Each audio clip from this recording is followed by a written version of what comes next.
되게 자기의 신관으로 자기가 알고 있는 인본주의적인 종교 혼합주의적인 그러한 그 신앙을 가지고 하나님관을 가지고 하나님 섬길 수가 있습니다. 그러면서도 자기는 하나님을 잘 섬기고 있다라고 착각할 수 있다라는 거죠. 오늘날 그런 사람들이 교회 안에 굉장히 많이 있습니다.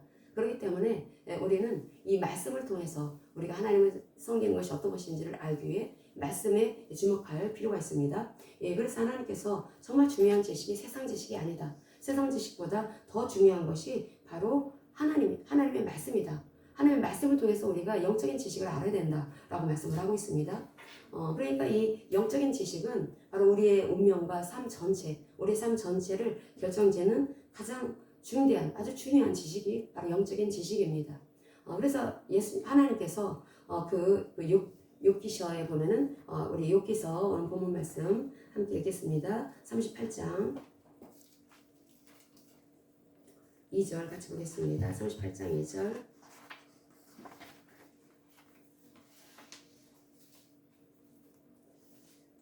시작. 무지한 말로 생각을 어둡게 하는 자가 누구냐. 아멘. 이게 무지하다라고 했을 때 하나님을 경험을 통해서 알지 못했다라는 뜻입니다. 경험을 통해서 알아야 되는데 하나님은 이스라엘 백성들, 언약 백성들에게 하나님이 누구신지에 대해서, 하나님 행하신 일이 무엇인지에 대해서 너무나 자상하게 말씀을 주셨습니다.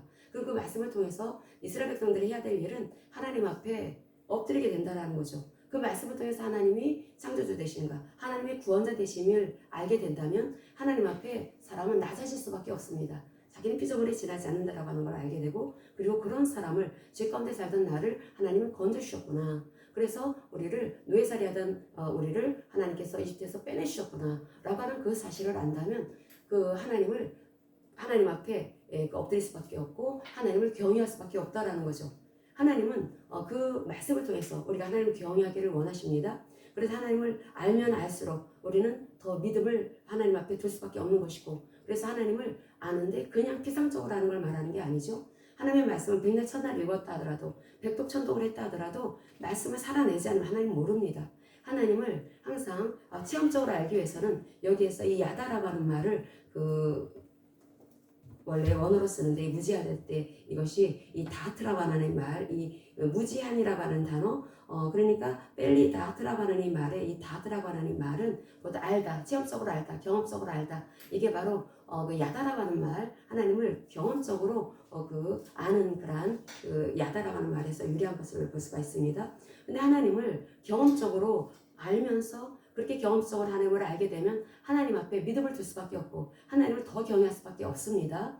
그렇게 그 하나님을 알아야 되는데, 그런데 욥에게 왔던 그 사람들은 그 당대 최고의 석학들이었습니다. 당대 석학들이었고 욥의 세 친구들, 그리고 또 중대에 나섰던 엘리후라고 하는 사람, 또 거기에 참관인들이 이름은 나오지 않았지만 사람들이 몇몇 있었습니다. 근데 그 사람들이 다 당대의 최고로 할 수 있을 그런 석학들이었음에도 불구하고 하나님이 말씀하십니다. 욥을 비롯한 욥의 세 친구들, 그리고 또 욥과 친구들을 중재했던 그러한 엘리후라고 하는 사람, 또 그 상관인들에게 하나님께서는 모두 포함해서 뭐라고 말씀하시냐면, 이 너희들은 무지한 말로 생각을 어둡게 하는 자다.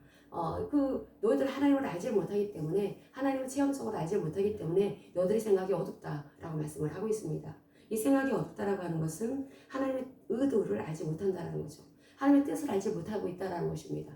하나님께서 지금 말씀하고 있는 이 상대들은 그 당시에 최고의 지식을 가지고 있던 사람들인데도 불구하고 하나님이 그와 같은 말씀을 하십니다. 너희들은 그 세상의 지식, 사람의 지식, 인본적인 지식으로는 절대 하나님 알 수가 없다. 이들은 지혜에 대해서 또 하나님에 대해서 나름대로 우리가 욥기서를 보면은 사랑설레 하면서 서로 설전을 피지 않습니까? 욥과 그 세 친구들이 이게 보면 대단한 사람들이라고 하는 걸 알 수가 있습니다.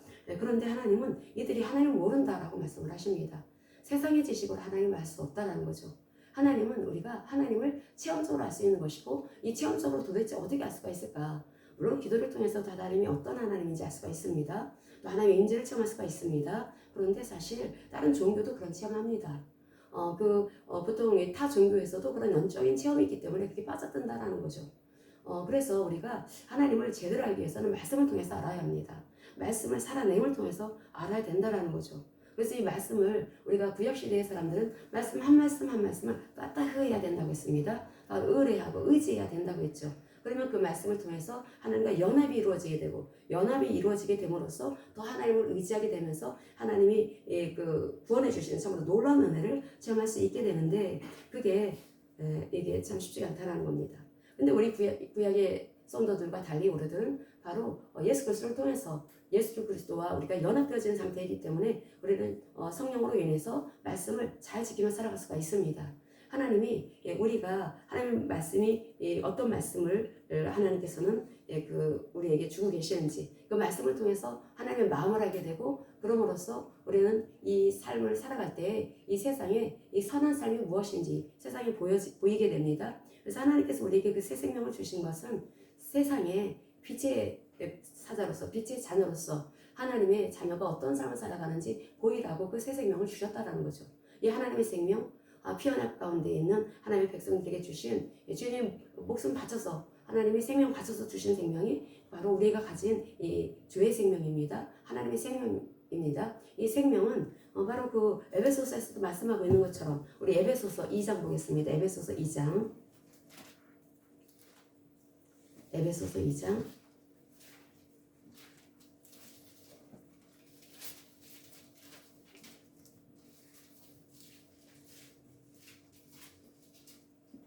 8절에서부터 10절까지 읽겠습니다.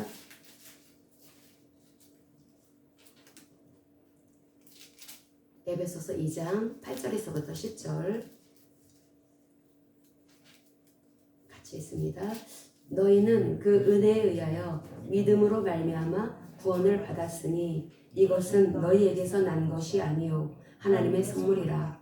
행위에서 난 것이 아니니 이는 누구든지 자랑하지 못하게 함이라. 우리는 그가 만드신 바라 그리스도 예수 안에서 선한 일을 위하여 지으심을 받은 자니 이 일은 하나님이 전에 예비하사 우리로 그 가운데서 행하게 하려 하심이니라. 아멘.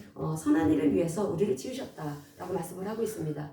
그리스도를 통해서 우리가 하나님의 생명을, 예수 그리스도를 통해서 우리가 생명을 받게 되었고, 이 생명을 가진 것은 선한 일을 하라고 하나님께서 우리를 그렇게 새로운 피조물로 빚어주신 것입니다. 그래서 이것이 다 하나님이 하신 일이라는 거죠. 하나님이 성경을 통해서 그 인류의 죄악에 대해서, 그리고 또 그 죄에서 빠져나오는 그 구원의 길에 대해서 하나님 성경을 통해서 말씀하고 있습니다. 그래서 이 성경을 통해서 우리가 구속사에 관련된 그런 말씀을 반드시 알아야 합니다. 어떻게 해야지 구원받을 수가 있을까? 어떻게 해야지 건진받을 수가 있을까? 하나님께서는 그 말씀을 성경을 통해서 들려주시기 때문에 이 성경을 통해, 그 말씀을 통해서 우리가 알아야 하고 그 말씀을 또 살아내야 합니다. 그러기 위해서는 우리가 신약 백성으로서 성령을 의지하는 삶을 우리는 한시도 놓치면 안 되겠죠. 항상 성령을 의지하고 나로 살아가는 것이 아니라 그리스도로 살아가는 것입니다. 그리고 우리 항상 하나님께서 나에게 주신 그 생명 안에 영이 오셨습니다. 하나님의 성령이 오심으로써, 그래서 내가 하나님을 모시는 삶이 된 것이죠. 나는 하나님을 모신 새로운 피조물이 되었고 하나님을 모신 성전이 되었습니다. 하나님을 모신 성전된 삶을 살아가는 나는 바로 어떻게 살아가야 되는 것인가? 바로 하나님을 의식하면서, 하나님을 의지하면서, 성령을 의지하면서 살아가야 합니다. 성령을 의지하면서 살아갈 때 우리가 살면서 죄를 지을 수도 있습니다. 죄를 지을 수도 있는데, 그때 우리가 죄 지은 것 때문에 어떤 그것 때문에 괴로워하고 그 죄책감에 시달리고 정죄감에 빠지고 그러는 것이 아니라 즉각적으로 회개하는 것입니다. 회개하고 그리고 나서 내 안에 오신 성령님께 마음을 활짝 열고 엎드린다라는 거죠. 항상 겸손한 마음으로 주님 앞에 나아가는 그런 일을 우리가 해야 합니다. 그럴 때 하나님의 성령이 생명을 통해서 역사하시고, 그래서 우리로 이 땅에서 계속해서 생명력이 그대로 하나님의 생명, 하나님이 주신 그 생명이 세상에 드러내지는 그 빛의 사슬로서 또 선한 삶을 살아가는 하나님의 백성으로서의 그 모습을 세상에 보이면서 살 수가 있게 되는 것인데, 이게 바로 하나님의 말씀을 통해서 우리에게 주신 지식입니다. 하나님 우리에게 말씀을 통해서 하나님에 대한 지식을 주셨습니다. 그렇기 때문에 우리가 말씀을 통해서 하나님의 본성을 알아야 되고, 하나님의 성품을 알아야 되고, 하나님이 누구신지, 하나님이 행하신 일이 무엇인지 그것을 알아야 합니다. 하나님이 그 창조주로서, 그리고 또 구원자로서 일을 하셨습니다. 그리고 또 장차 심판주로서 오실 것입니다. 심판주로서 오시게 되는데, 그래서 우리가 말씀을 통해서 우리가 어떻게 하면 이 심판에서 건진받을 수가 있을까? 우리가 한 번 보는 영원한 것이 아닙니다. 그것은 잘못된 교리입니다. 사람들이 그렇게 잘못된 교리에 빠지게 되니까 아무렇게나 살고 세상에서 손가락질을 받는 그런 부도덕적인 그런 삶을 살아가도 전혀 양심의 가치 느끼지 않고 그렇게 양심에 화이 맞은 사람으로 살아가는 경우 참 많이 볼 수가 있죠. 큰일 납니다. 우리가 이때 우리 주님 오실 날 가까운 이때 정말 자신을 돌아봐야 됩니다. 내가 과연 하나님의 말씀을 따라 살아가고 있는지. 한 번뿐은 영원한 것이 아닙니다. 그리고 하나님께서 우리에게 생명을 주신 것은 하나님의 삶, 바로 예수 닮은 삶을 세상에 드러내라고 그 생명을 주신 것입니다. 내 힘으로 할 수 없으니까 성령을 주심으로써 성령을 의지하면서 우리가 그 삶을 살아갈 수가 있게 되는 것인데, 그런데 한번 내가 예수님을 구세주로 나의 왕으로 주인으로 모셨을 때 나는 구원받았으니까 내가 어떻게 살든 나는 건진받을 수 있어, 이런 생각을 한다는 것은 이건 엄청난 미혹이라는 거죠.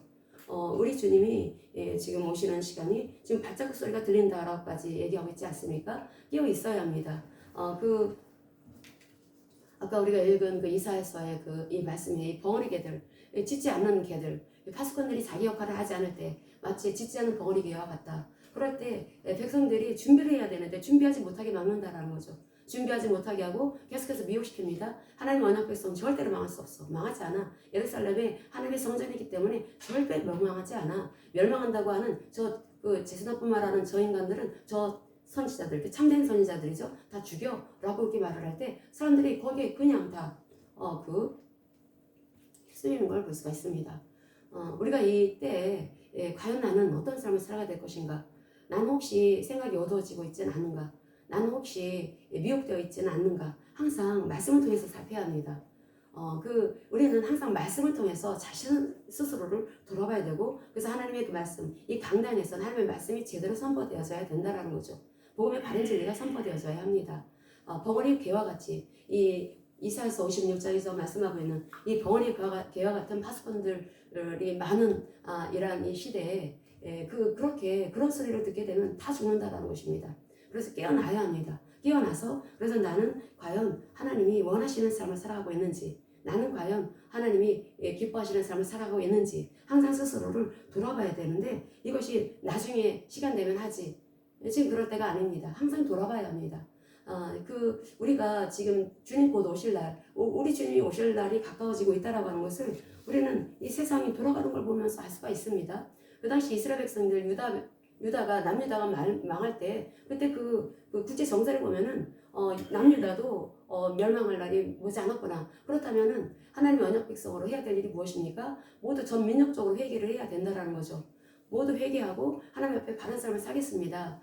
바리바리 싸갖고 재물 갖다 바치면 하나님이 좋아하실 줄 알았더니, 그게 아니라고 하는 걸 선지자들을 통해서, 참된 선지자들을 통해서 하나님 말씀을 들려주실 때, 그럴 때 하나님은, 하나님의 그 말씀이, 이사야서 1장에서 우리가 이사야서 1장 보겠습니다. 이사야서 1장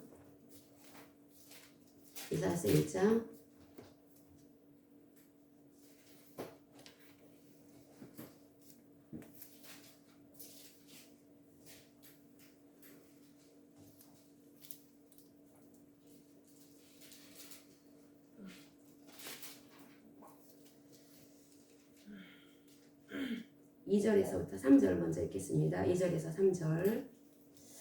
이사야서 1장 2절에서 3절 같이 읽겠습니다. 하늘이여 들으라, 땅이여 귀를 기울이라. 여호와께서 말씀하시기를 내가 자식을 양육하였거늘 그들이 나를 거역하였도다. 소는 그 임자를 알고 나귀는 그 주인의 구유를 알건만은 이스라엘은 알지 못하고 나의 백성은 깨닫지 못하는도다 하셨도다. 아멘.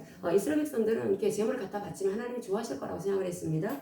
좋아하실 거라고 생각을 그렇게 했는데, 그런데 하나님은 뭐라고 말씀하시냐면은 여기 11절, 우리 이사야서 1장 11절에서부터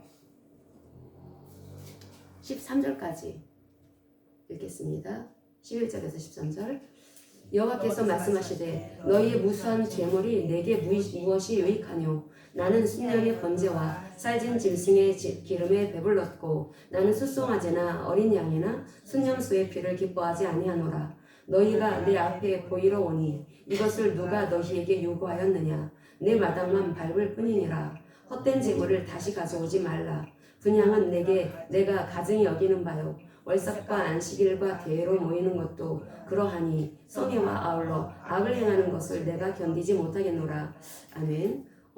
하나님께서 그 분명히 제사법을 그 주신 분이 하나님이십니다. 이스라엘 백성들한테 너희들 나에게 나오기 위해서는 제사를 드려야 된다. 제사법을 제시해 주신 분이 바로 하나님이신데 그 제사가 싫다라는 겁니다. 왜 그렇습니까? 그들이 이스라엘 백성들이 하나님 앞에 나올 때 바리바리 많이만 갖다 바치면 좋아할 줄만 알았다라는 거죠. 하나님께서 많이만 갖다 바치면 하나님이 좋아하실 거야 라고 그렇게 착각했다라는 것입니다. 하나님을 너무나 오해했다라는 거죠. 근데 하나님은 이 제사를 통해서 이 뭐를 깨닫기를 원하셨냐면 이 제사가 예수님이 오시기 전에는 이 동물을 희생시켜야 되죠. 희생을 당하는 그런 동물을 아무 죄가 없이 인간의 죄로 인해서 희생당해야 합니다. 그걸 통해서 이 죄가 얼마나 무서운 것인지, 죄로 인해서 죄가 하나도 없는 이 깨끗한 정한 짐승이 죽임을 당해야 된다라고 하는 것을 통해서 다시는 죄를 짓지 말아야 되겠다. 그 하나님이 이렇게 나 대신해서 이 짐승이 죽게 하심으로써 나를 이렇게 받아주셨으니까 나 더 이상 절대 죄 짓지 말아야지, 이런 마음을 먹으라고 하나님은 제사법을 주신 건데 그렇게 하질 않았다라는 것입니다. 하나님이 제사만 많이 갖다 바치고 절기마다 다 그렇게 바리바리 갖다 이렇게 하나님께 이렇게 갖다 드리면 좋아할 줄 이렇게 생각했다라는 거죠. 이게 얼마나 큰 무지인지, 영적 무지입니다. 영적으로 무지하게 되면은 결국은 그게 자기 영혼에 얼마나 치명적인지 모릅니다. 영적으로 무지하기 때문에 결국은 사람들이 심판에 처해지게 된 것이죠. 이스라엘 백성들, 남유다 백성들, 북이스라엘도 그렇고 남유다도 그렇고 왜 그렇게 망했습니까? 영적으로 무지했기 때문이다 라고 성경은 말씀하고 있습니다. 영적으로 무감각했기 때문에, 영적으로 무지했기 때문에 결국은 심판받을 수밖에 없었습니다. 하나님이 참된 선지자들을 계속해서 보내주셨지만은 그런데 그들은 돌이키지를 않았다라는 거죠. 왜? 영적으로 무감각했기 때문에, 마음이 화인 맞았기 때문에. 그래서 하나님께서는 우리로 어떻게 살아가야 되는지 계속 성경을 통해서 말씀을 하고 있고, 그 말씀은 바로 우리 신약 백성들이라도 우리는 항상 하나님의 그 말씀에 주목하고 나를 구인하는 삶을 살아가야 된다. 그래서 항상 회개하는 삶, 하나님이 원하시는 삶은 죄를 가진 삶이 아닙니다. 죄가 있으면 즉각적으로 돌이켜 회개를 해야 합니다. 회개하고 하나님이 원하시는 더 이상 죄를 돌아보지도 않는, 쳐다보지도 않는, 그래서 그 죄를 멀리하는 삶, 그런 삶을 살아가기를 하나님은 우리 신약 백성들에게도 동일하게 요구하고 계시다라는 거죠. 그래서 우리가 그것이 내 힘으로 할 수 없기 때문에 성령을 의지해서 할 수가 있는 것입니다. 그래서 로마서를 보겠습니다. 로마서 1장, 로마서 1장 2장, 로마서 2장 4절에서부터 5절 보겠습니다. 로마서 2장 4절에서 5절.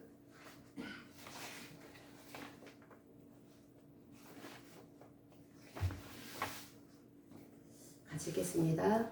혹 네가 이 하나님의 인자하심이 너를 인도하여 회개하게 하심을 알지 못하여 그의 인자하심과 용납하심과 길이 참으심이 풍성함을 멸시하느냐. 다만 내 고집과 회개하지 아니한 마음을 따라 진노의 날 곧 하나님의 의로우신 심판이 나타나는 그날에 임할 진노를 네게 쌓는도다. 아멘. 이 진노의 날, 하나님의 심판의 날이 다가오고 있습니다.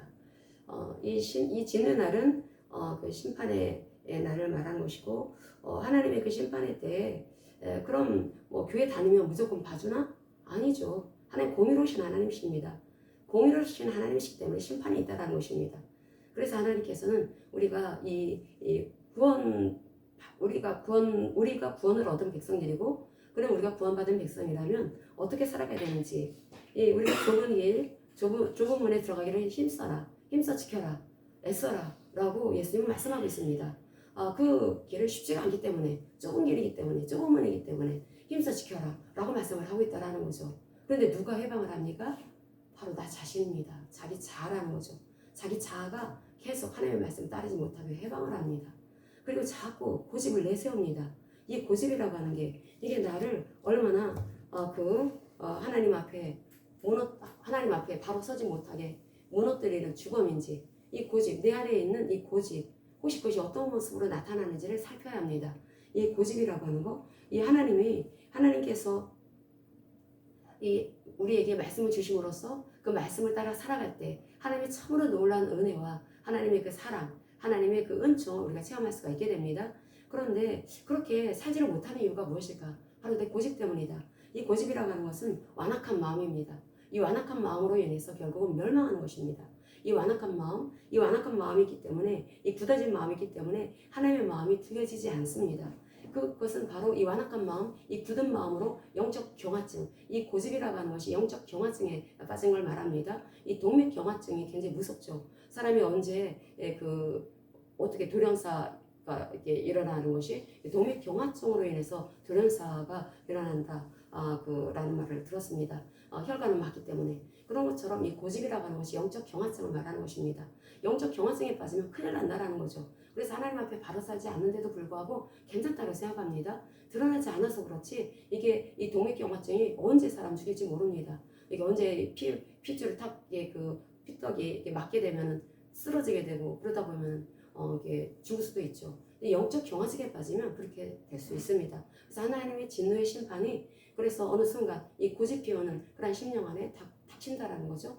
우리 주님 오실 날 가까운 이때 그래서 나는 혹시 영적 경화증에 빠진 모습을 갖고 있지 않는지 항상 살펴야 합니다. 내 안에 부드러운 사과 같은 마음을 가지고 있어야 되는데 혹여나 내가 고집을 피우고 완악하고 그래서 하나님의 그 말씀을 자꾸 외면하려고 하고 내 생각을 자꾸 앞세우려고 하는 그런 부분은 없는지 항상 살펴야 합니다. 그래서 그런 부분을 발견하는 즉시 그것을 우리가 회개하고 그래서 성령님께 도움을 요청을 해야 합니다. 하나님 제가 이렇게 마음이 이렇게 완악합니다. 제가 이렇게 고집이 셉니다. 그러면 하나님께서 도와주십니다. 하나님 너무나 자상하신 하나님, 너무나 자애로우신 하나님이십니다. 그래서 그 하나님이 어떤 하나님인지를 성경을 통해서 알아야죠. 성경을 통해서 우리가 하나님이 어떤 분인지 알게 되면은 우리는 하나님 앞에 더 낮아진 그런 겸손한 마음을 가질 수밖에 없는 것이고 그러면 우리는 더 하나님을 경외하게 되는 것이고 그럼 하나님을 알면 알수록 우리는 더 강한 믿음을 갖게 되는 것입니다. 이 말씀을 우리에게 계속해서 보라고 하시는 것은 말씀을 살아내라고 하는 것은 말씀을 살아내면 살아낼수록 이 영적으로 더 강화되어집니다. 믿음이 더 단단해진다라는 거죠. 믿음이 더 강화되어지고 단단해져야지 우리가 이 마지막 시대에 우리가 살아남을 수가 있습니다. 이 악한 시대, 진정 이게 쓰나미처럼 몰려오는 약한 문화 속에서 악한 시대 속에서 우리가 어떻게 하면 말씀을 지키면서 승리하는 삶을 살아갈 수가 있을까? 그건 다른 것이 아닙니다. 내 안에 오신 성령님을 의지하며 말씀을 살아내야 된다라는 거죠. 말씀을 가볍게 여기면 절대로 안 됩니다. 이 영적인 이 무지함이라고 하는 것은 결국은 하나님의 말씀을 모르는 걸 말합니다.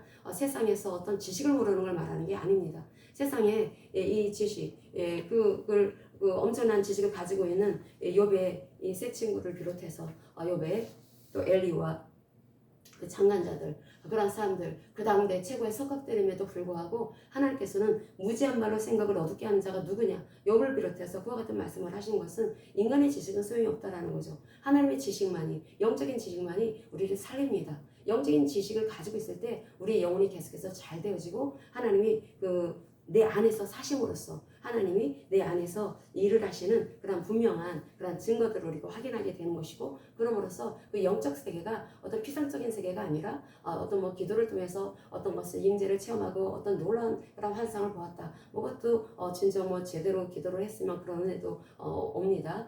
그런 은혜를 체험한 것도 참 귀하지만 근데 하나님께서는 말씀을 통해 그런 은혜를 체험할 수 있다라고 우리에게 알려주고 있습니다. 하나님의 말씀을 통해서 우리가 그런 환상은 보지 못한다 하더라도 우리는 하나님의 임재, 하나님이 함께 하신다라고 하는 그런 분명한 그 확신을 가질 수가 있습니다. 하나님을 왜 이렇게 알게 하실까? 하나님을 너희들 말씀을 통해서 구속사의 그 흐름을 통해서 하나님이 누구신지, 하나님이 어떤 하나님이시고 하나님이 어떤 일을 하셨는지를 우리가 왜 계속해서 알기를 원하실까? 그래야 우리가 마음이 낮아져서 하나님을 경외할 수 있기 때문에 그래야 우리가 마음이 그 하나님을 더 알게 됨으로써 하나님을 믿을 수가 있기 때문에 믿어라 한다고 해서 믿어집니까?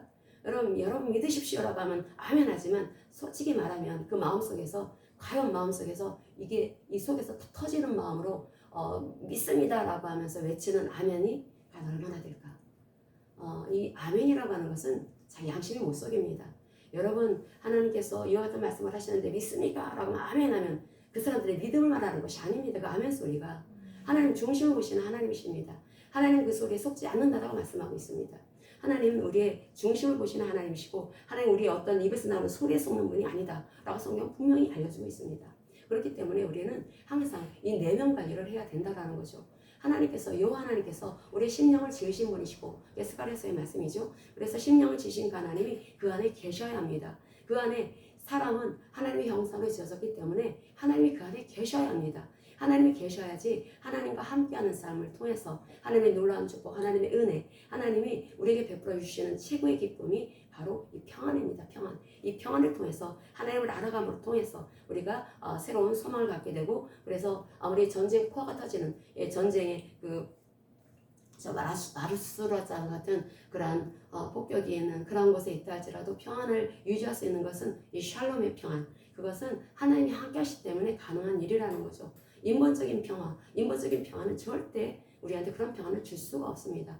하나님은 그러기 때문에 말씀을 통해서 너가 평안을 얻어야 된다. 이 평안은 샬롬의 평안, 이 평안을 갖기 위해서는 반드시 하나님을 경외해야 된다. 근데 그 경외가 그냥 됩니까? 하나님 믿으라고 하는데 그냥 됩니까? 그래서 말씀을 통해서 그걸 알아야 되기 때문에 하나님께서는 계속해서 하나님이 누구신지를 알려주고 있고, 하나님이 어떤 일을 행하셨는지 그걸 계속해서 알려주고 계시다라는 거죠. 그래서 하나님이 하나님의 백성들로 하여금, 또 불신자들로 하여금 하나님이 어떤 일을 하셨는지 알음을 통해서 너희들 하나님은 창조자 하나님이고 하나님은 구원자신 하나님이시다. 그러나 하나가 성취될 것이 있다. 말씀이 아직 성취되어진 것이 있는데 그게 바로 다시 그분이 오실 때에는 구원하러 오시는 것이 아니라 이제 심판하러 오실 것이다. 그분은 공의로우신 하나님이시다. 그래서 그 하나님의 심판은 공의로운 심판이다.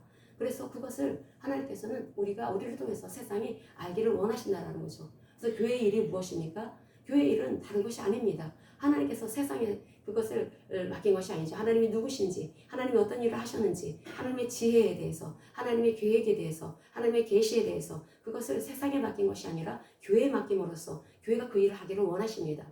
근데 교회가 벙어리가 되면 안 됩니다. 교회가 다시 오실 주님에 대해서 선포해야 된다는 거죠. 그분은 심판하러 오신다라고 하는 것을 알려야 된다는 거죠. 그 교회가 그런 일을 하라고 하나님께서 우리에게 그 사명을 주신 것입니다. 교회에게 주신 그 사명을 잊어서는